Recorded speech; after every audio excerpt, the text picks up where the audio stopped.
이런 이야기가 있습니다. 한 대장장이가 여행을 떠나면서 자기 조수에게 말굽 하나를 던져주면서 이 말굽하고 똑같은 말굽을 100개를 만들어라 그랬어요. 이 조수가 말굽을 만들기 시작합니다. 주인이 여행을 가고 나서 말굽을 만드는데 첫 번째 말굽을 주인이 준 말굽과 똑같은 모양으로 만들었어요. 두 번째 말굽을 만드는데 두 번째 말굽은 첫 번째 만든 말굽과 똑같이 만들었습니다. 세 번째 말굽을 만드는데 세 번째 말굽은 두 번째 만든 말굽과 똑같이 만들었어요. 네 번째 말굽을 만드는데 네 번째 말굽은 세 번째 말굽과 똑같이 만들었어요. 그렇게 100개를 만들었는데 보니까요, 다 달라요. 첫 번째 것과 100번째 것이 너무나 다른 거예요. 왜 그렇게 됐을까요? 원래 주인이 준 말굽에 맞춰서 모든 것을 맞췄어야 되는데 변화된 것을 자꾸 따라가다 보니까 말굽의 본질의 모습을 잃어버린 것이죠. 잘못하면 오늘 우리 교회도 그럴 수 있겠다라는 생각이 들었어요. 예수님께서 말씀하신 교회의 모습이 있습니다. 그런데 사도들이 그 예수님께서 말씀하신 교회의 모습을 따라서 교회를 세웠습니다. 그런데 그 사도들의 제자들은 사도들이 세운 교회의 모습을 보고 교회를 세웁니다. 그 제자들은 그 제자들이 만든 모습을 보고 또 교회를 세워요. 그렇게 기독교 2000년 역사가 흘러오면서 어느 순간 덧칠되어진 불순물들이 그 속에 끼어 있는 것들을 보게 되어지죠. 그러다 보니까 본질적인 생명력을 교회가 놓치는 것을 보게 되어집니다. 그래서 오늘 우리가 예수님이 말씀하신 교회의 모습이 어떤 모습인지를 다시 한번 좀 깊이 묵상하고 나누며 우리 창립 106주년이 된 우리 우암교회가 정말 주님 앞에 기쁨이 되는 교회가 되었으면 좋겠다라는 생각이 듭니다. 그래서 오늘 설교 제목을 교회의 그 원천으로 돌아갑시다 이렇게 정해봤어요. 원천이 뭘까요? 본질과 근본을 말하죠. 단순히 역사를 회귀하라는 것이 아니라 오늘 이 시대를 살아가지만 이 시대에 정말 주님이 원하시는 교회의 모습, 성경이 말하는 교회의 모습이 어떤지를 우리가 잘 함께 나누는 은혜의 시간이 되었으면 좋겠습니다. 오늘 우리가 읽은 본문은요, 예수님께서 교회가 어떤 곳인지를 아주 직접적으로 가르쳐 주신 본문입니다. 성경에 보면 예수님께서 교회 에클레시아라는 단어를 직접 사용한 곳이 두 군데가 나와요. 그 중에서 오늘 본문은요, 교회가 어떤 곳인지 예수님께서 말씀하신 교회의 모습의 본질에 대해서 유일하게 말하고 있는 본문이기도 합니다. 오늘 본문을 보면서요, 우리가 회복해야 될 교회의 모습이 어떤 모습인지를 함께 좀 나누려고 합니다. 먼저 주님이 말씀하신 교회는 어떤 교회인가 하면요, 교회는 바른 신앙의 고백 위에 세워진 곳입니다. 오늘 우리가 말씀 너무너무 잘 알죠. 16절 말씀 잘할 말씀이죠. 주는 그리스도시요 살아계신 하나님의 아들이십니다 라는 신앙 고백, 베드로의 위대한 신앙 고백이 담겨져 있는 말씀이죠. 오늘 본문 말씀을 좀 더 깊이 이해하기 위해서는요, 이 본문 말씀이 진행되어져서 이렇게 베드로가 이 고백을 한 배경들을 좀 알면 더 깊이 알게 되어집니다. 예수님께서요, 공생의 사역을 시작하시고 열심히 사역을 하셨습니다. 대중들에게 복음을 전하시며 가르치고 전파하고 치유하는 사역들을 하셨죠. 근데 예수님의 사역의 마지막 부분에 가서는요, 그 사역을 어디에다 집중하셨는가 하면 12제자에게 집중을 하셨어요. 오늘 이 본문의 사건은 예수님께서 이 예루살렘에 입성하기 전에, 예루살렘에 입성하면 어떻게 되죠? 예수님께서 십자가에 달려 돌아가시잖아요. 십자가에 달려 돌아가시기 전에 제자들과 함께 비전 트립을 가셨어요. 제자훈련 선교 여행을 가셨어요. 제자훈련 수련회를 가셨어요. 요즘 말로 하면. 그 가신 곳이 어딘가 하면 이스라엘의 최북단 지역, 두로와 시돈 지역, 그리고 가이사랴 빌립보 가이사랴, 거꾸로 하기도 합니다. 그 지역에 가게 되어진 거예요. 여러분 생각해 보십시오. 예수님이 이제 십자가에 달려 죽으시고 부활하시고 승천하시고 나면 이 땅에는 누가 남아있죠? 제자들이 남아있잖아요. 그 제자들을 통해서 하나님 나라를 이루어 가야 되는데, 그러기 위해서 교회가 세워져야 되는데 교회의 지도자들은 누가 되어질까요? 사도들이거든요. 예수님의 제자들이거든요. 그래서 그 특별하게 예수님께서는요, 주님의 몸된 교회를 세워가게 하기 위해서 제자들을 특별하게 훈련시키신 거예요. 그 훈련 과정 중에 한 가지가 오늘 가이사랴 빌립보에 가서 제자들에게 두 가지 질문을 하시는 장면이죠.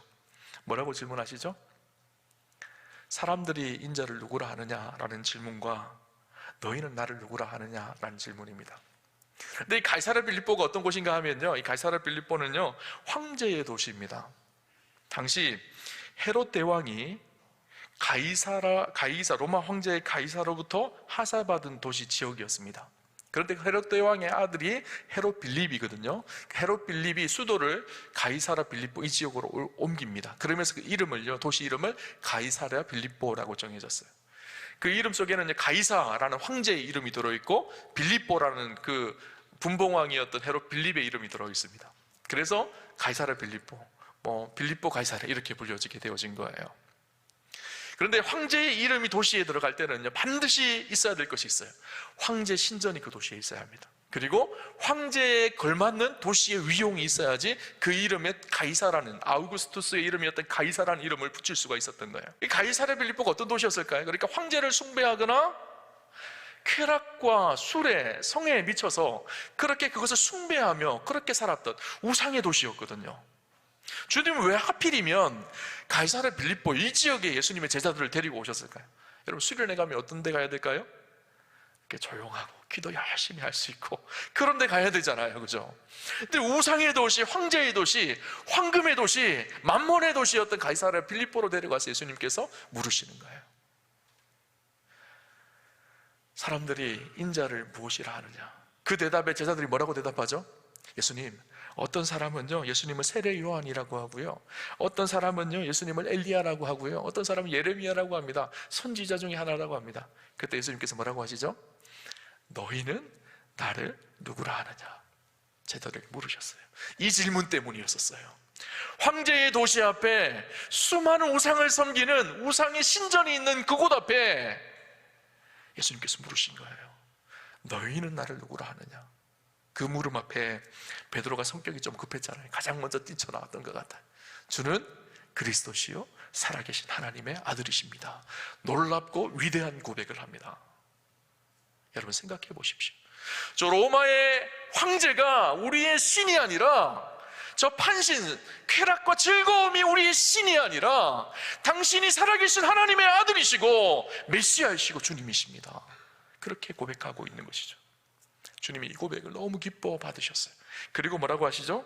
너는 베드로라, 내가 이 반석 위에 내 교회를 세우리라, 그렇게 말씀하십니다. 예수님께서 반석 위에 교회를 세우겠다라고 하신 이 말씀에 이 반석이라는 단어가 페트라라는 헬라어 단어입니다.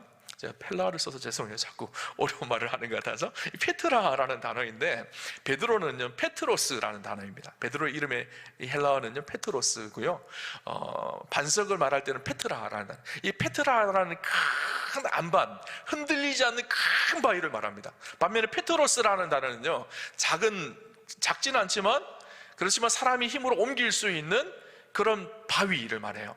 돌덩어리를 말합니다. 그리고 이 페트라라는 단어는 여성명사로 되어져 있어요. 헬라어는요 여성명사, 명사 속에는 여성명사가 있고 남성명사가 있는데요, 여성명사로 페트라가 되어져 있는데, 반석이 되어져 있는데, 페트로스라는 단어는요 남성명사거든요. 그래서 남성의 이름이잖아요, 베드로가. 그러니까 서로 둘이 같은 것으로 놓고 볼 수가 없는 것이죠, 원어 성경으로 보면. 그리고 여러분, 베드로의 인생을 보세요. 베드로의 인생이요 사실 작은 바위 같은 인생이에요. 어쩔 때는 충성스럽게 주를 위해서 살아가는 것 같아 보이지만 금방 마음이 흔들리고 연약한 것이 베드로의 인생이었거든요. 여러분, 교회는요 베드로라는 한 인간이 위해 세워진 것이 아니라 베드로가 고백한 신앙의 고백, 주는 그리스도시요 살아계신 하나님의 아들이시라는 믿음의 반석, 우리가 고백하는 예수 그리스도의 터 위에 세워진 것이 교회입니다. 베드로는 날마다 흔들리지만 우리의 신앙의 고백, 주는 그리스도시라는 이 놀라운 진리의 고백은 결코 흔들리지 않는 믿음의 반석인 것이죠. 교회는요 예수 그리스도의 터 위에, 그분의 반석 위에 세워진 우리의 놀라운 신앙 고백 위에 세워진 것입니다. 그럼 베드로를 볼까요? 오늘 본문 다음에 보면 어떤 이야기가 나오는가 하면, 예수님께서요 십자가에 죽으실 것에 대해서 이야기를 하세요. 베드로의 신앙 고백 뒤에 예수님께서 하신 말씀이 내가 십자가에 죽을 것이다, 그리고 다시 부활할 것이다, 이렇게 말씀하시거든요. 그때 베드로가요 막 화를 냅니다. 그러면서 22절에 보면 주여 그리하지 마옵소서, 이 일이 결코 주께 미치지 아니하리이다. 이 말이요 주여 그리 마옵소서, 이 말이요 좀 이렇게 점잖게 표현되어져 있는 것 같지만, 이 그리 마옵소서라는 단어가 힐레오스라는 단어인데, 이 단어는요 이 할릴라라는 단어에서 파생되어졌는데, 할릴라라는 단어가 어떤 의미인가 하면 대결하는 상황 속에서 절대 불가하다, 마음속에 서로 싸우면서 화가 나니까 안 됩니다 이렇게 소리치르는 그 말이에요. 베드로가 지금 예수님이 십자가에 내가 죽을 것이다, 그리고 다시 부활할 것이다 이렇게 말하니까, 아니 지금 화를 내면서 예수님 앞에, 아니 지금 무슨 소리 하시는 거냐고, 그런 나약한 소리 하지 마시라고 예수님 그렇게 말하고 있는 거거든요. 그 다음 예수님 뭐라고 말씀하시죠? 놀라운 고백이 나옵니다. 사탄아 내 뒤로 물러가라, 너는 나를 넘어지게 하는 자로다. 졸지에 놀라운 신앙 고백을 했던 베드로가 사탄이래요. 그리고 나를 넘어지게 한다. 놀라운 고백이요. 넘어지게 한다라는, 넘어지게 하는 자라는 고백. 이 넘어지게 하는 자, 넘어지다라는 말이요. 스칸달론이라는 헬라어 단어거든요. 이 말의 의미 중에 하나가 무엇인가 하면 걸림돌입니다. 돌. 그렇죠. 베드로가요. 어떨 때는 반석처럼 보이지만요. 어떨 때는 걸림돌처럼 보이는 거예요. 여러분, 우리 안에는요. 베드로의 이 모습이 다 있어요. 어쩔 때는 하나님 앞에 충성스럽게 살아가는 반석 같은 인생 같아 보이지만 때때로는요 걸림돌이 되어서서 주님 하는 일을 가로막는 그런 연약함이 우리 안에 있는 거예요. 그래서 우리 인생 앞에 교회가 세워지지 않는 거예요. 교회는요 흔들리지 않는 견고한 바위이신 예수 그리스도, 우리의 구주이시고 구세주이시고 주인 되시는 예수 그리스도를 믿는 믿음의 신앙의 고백 위에 세워진 것이 교회라는 사실을 우리가 기억하여야 합니다. 교회는요 그래서 취미생활 하는 것이 아니에요. 교양생활 하는 것이 아닙니다. 예수가 그리스도이시고 주라는 신앙 고백을 가진 하나님께서 만드신 하나님 나라를 위해 새로운 공동체가 바로 교회 공동체인 것이죠. 교회는 건물이 아닙니다. 예수님께서 말씀하셨던 에클레시아는요 눈에 보이는 건물이 아니라 예수 그리스도를 구주로 고백하는 믿음의 사람들이 모여있는 새로운 신앙 공동체가 교회인 것이죠.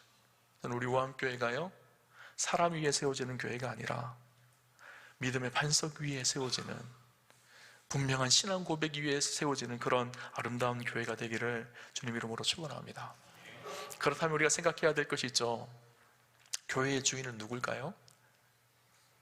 담임 목사일까요? 장로님들일까요? 아니죠. 교회의 주인은 주님이십니다. 예수님이 말씀하시는 교회의 두 번째 모습이 바로 그것이에요. 주님이 말씀하신 교회는요 예수님이 주인 되는 주님의 교회입니다. 오늘 본문을 볼까요? 18절에 이렇게 말합니다. 또 내가 내게 이르노니 너는 베드로라. 내가 이 반석 위에 누구의 교회라고요? 내 교회를 세우리니 음부의 권세가 이기지 못하리라. 누구의 교회라고요? 예수님의 교회, 주님의 교회. 교회는요 주님의 교회예요. 사람의 교회가 아닙니다. 설립자가 주인이 아니에요. 교회 오래 다닌 중직자가 주인이 아니에요. 심지어 담임 목사도 주인이 아닙니다. 교회의 주인은요 주님이십니다. 사도행전 20장 28절에 보면 이렇게 말합니다. 하나님이 자기 피로 사신 교회를 치게 하셨느니라. 하나님이 예수 그리스도의 십자가의 보혈로 사신 곳이 교회입니다. 교회는요 예수 그리스도의 십자가의 터 위에 세워진 거예요. 그래서 교회의 주인은요 예수님이신 거예요. 그죠? 19세기 말에 미국의 몇몇 목사님들이 당시 세계 최고의 교회가 영국에 두 군데 있었는데 시티템플 교회와 터브나클 처치라는 두 교회였습니다. 그곳에 목사님들이 탐방을 갔어요. 탐방을 갔는데 먼저 시티템플 교회 당시 최고의 설교자라고 하는 조셉 파커 목사님이 목회하는 그곳에 갔습니다. 근데 조셉 파커 목사님 설교를 듣고 나왔던 사람들이 다 감탄을 합니다. 역시 조셉 파커 목사님은 정말 위대한 설교가야, 이렇게 말하면서 감탄하면서 나왔어요. 그리고 그날 저녁에 찰스 스펄전 목사님이 목회했던 터버나클 처치로 갑니다. 목사님이 설교를 듣고 예배가 끝나고 나오는데 목사님들이 다 침묵하는 거예요. 아무 말도 하지 않아요. 그리고 있다가 한 목사님이 이렇게 말을 꺼냅니다. 예수님은 정말 위대한 구주이십니다.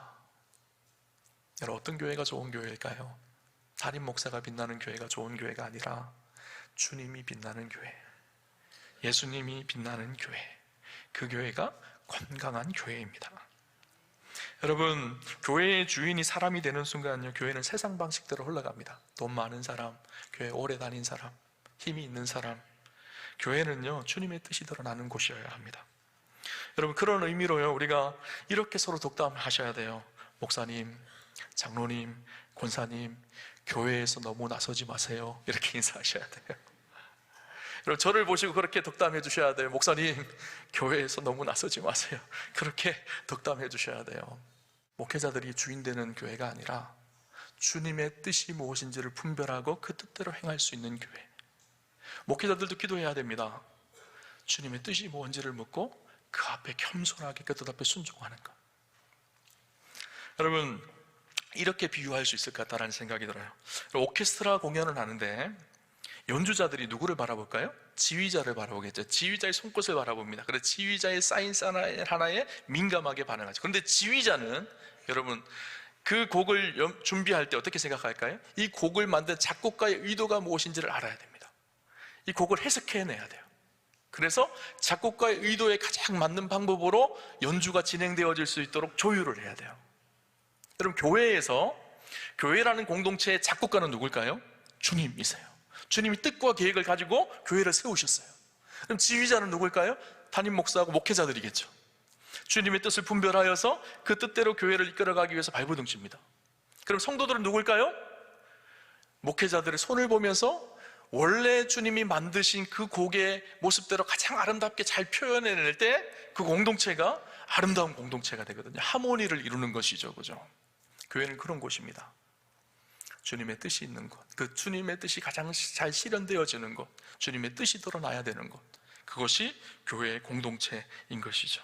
이 주님이 주인이라는 고백 속에는요, 또 다른 한 가지 축복의 메시지가 담겨져 있어요. 위로의 메시지가 담겨져 있어요. 왜 그럴까요? 주님이 주인이시기에 누가 책임지신다는 걸까요? 주님이 책임지신다라는 거예요. 우리가 그분을 우리의 주인으로, 우리의 주님으로 인정하는 순간 그분이 우리를 이끌어 가십니다. 우리 요한교회 106년의 역사 누가 인도해 오셨을까요? 수고하는 수많은 사람들이 있었지만 그 역사의 한복판에는 주인이신 주님이 인도하신 거예요, 그죠?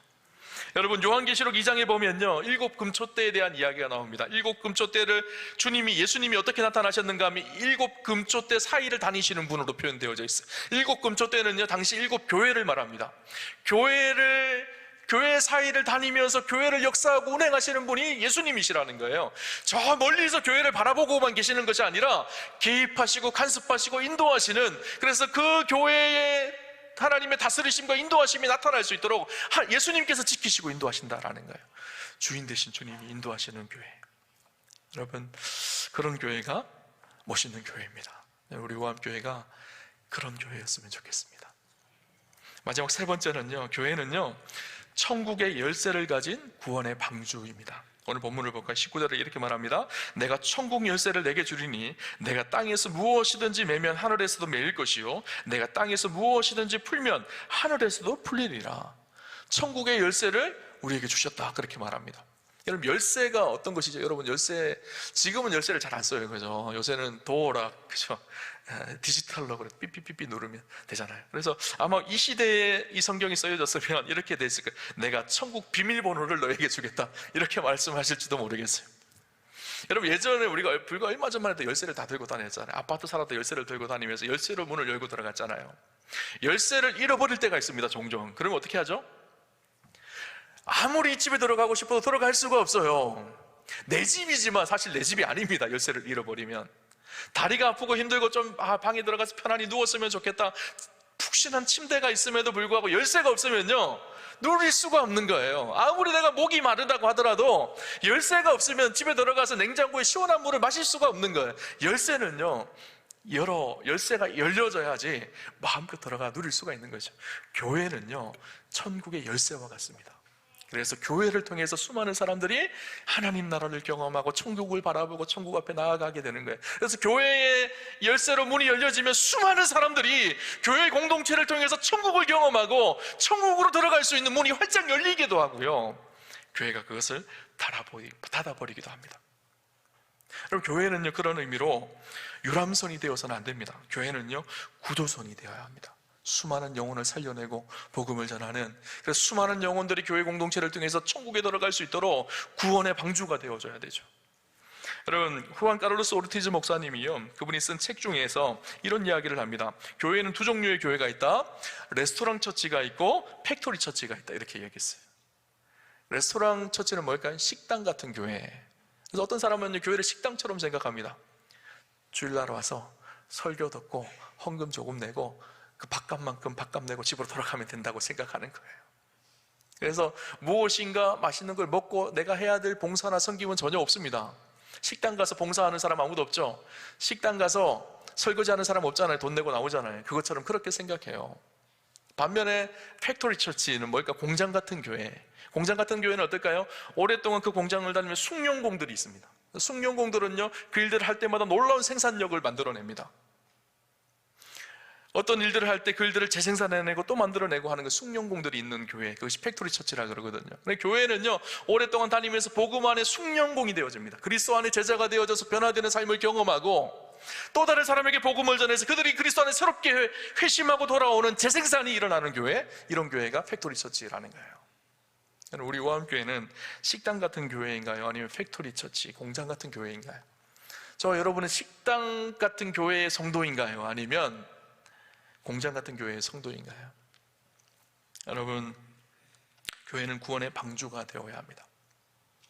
교회가 어떠냐에 따라서 수많은 영혼들이 주님 앞에 나와 천국에 들어가는 놀라운 은혜를 경험합니다. 교회가 천국의 문을 활짝 열 수 있는 열쇠가 되기도 하고 천국의 문을 꽁꽁 닫아버리는 일을 할 수도 있어요.